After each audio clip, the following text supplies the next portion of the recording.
perempuan yang gila kerja kayak Mbak nih biasanya agak menomorduakan menikah ya? Saat itu karena memang merasa bisnisnya lagi lumayan bagus, ya jujur sih memang iya. Sampai dulu suami juga udah berapa kali komplain sih. Menikah dalam 3 tahun itu dulu bahagia banget justru. Ketahuannya sih awalnya curiga-curiganya pas saya hamil kedua. Dulu kan masih zaman BBM kan, ada di handphone suami kok ada cewek pakai baju seksi gitu kan, dipoto. Saya tanya jujur ini siapa gitu kan, enggak itu marketing, dia bilang kok marketing pakai baju seksi begini, oh nggak mungkin gitu kan. Saya tanya ke temen kan, gue curiga deh gitu kan sama ini cewek ini. Terus si temen lihat, ya ampun dek ini masih ini. Kisah yang saya ambil dari podcast Kita Buka Praktik ini menceritakan tentang seorang perempuan yang kemudian menikah dan pernikahannya awalnya itu baik-baik saja. Kemudian ia yang memiliki pemikiran kalau wanita yang tidak bekerja itu akan diinjak-injak oleh suaminya, maka dari itu ia suka bekerja. Kemudian saat telah menikah dan kemudian pekerjaannya itu sedang naik-naiknya, ia kemudian sibuk dengan pekerjaannya dan kemudian melupakan suaminya. Suaminya yang merasa tidak diperhatikan lagi, dan ia juga setelah memiliki anak saat itu dan suaminya merasa ia juga melupakan anaknya dan lebih mengutamakan pekerjaannya, kemudian selingkuh. Menurut saya, di sini itu keduanya salah. Karena sebagai istri, seharusnya ia bisa mengatur prioritasnya dan mengatur waktunya sesuai dengan prioritasnya itu. Misalnya, sesuai pembagian sebelum menikah, ia telah diberikan tanggung jawab untuk mengurus rumah tangganya. Itu yang utama, sehingga itu yang menjadi prioritasnya. Sehingga seharusnya waktu yang ia punya, sebagian besar itu untuk mengurus keluarganya. Dan juga suaminya seharusnya jika tugas utamanya adalah mencari nafkah, mencari uang, makanya ia memberikan sebagian lebih besar waktunya itu untuk mencari uang. Sang laki-laki juga salah, atau sang suami itu juga salah karena ia tidak dapat menjaga komitmen yang telah ia ambil saat menikahi si istrinya itu.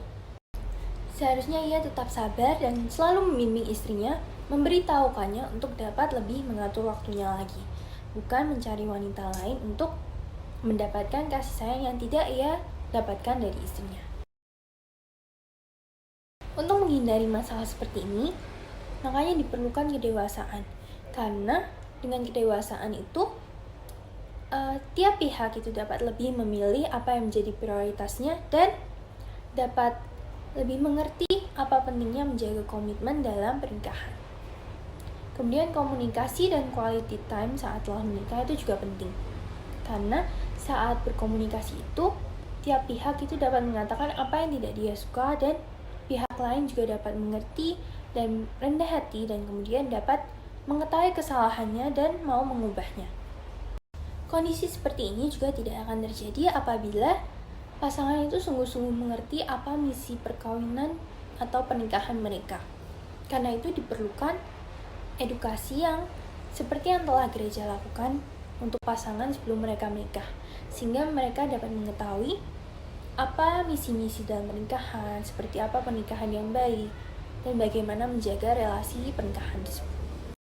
Ada 3 misi perkawinan. Yang pertama adalah menjaga kasih, yang artinya pasangan harus mengasihi pasangannya, karena jika ia mengasihi, ia akan selalu berusaha melindungi dan menghindarkan pasangannya itu dari bahaya, ancaman, tekanan, atau serangan.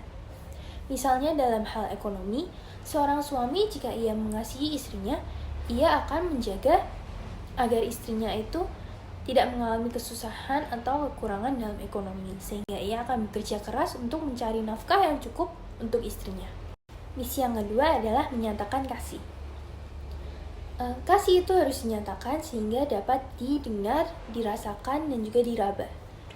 Untuk dapat didengar, kasih itu harus dinyatakan melalui kata-kata. Kemudian, untuk dapat dilihat dan juga dirasakan, kasih itu harus melalui perbuatan. Karena itu jika hanya kata-kata tapi kasih itu tidak melalui perbuatan itu sama saja dengan bohong. Misi yang ketiga itu mengkomunikasikan kasih. Pasangan itu harus mengerti dengan jelas kalau ia itu dikasihi oleh pasangannya. Karena itu, kasih itu harus dikomunikasikan, dapat melalui kata-kata atau dapat juga melalui quality time, pemberian hadiah, kontak fisik, dan pelayanan. Komitmen yang sangat kuat dalam pernikahan, dan kemudian pernikahan itu harus memiliki tujuan yang jelas.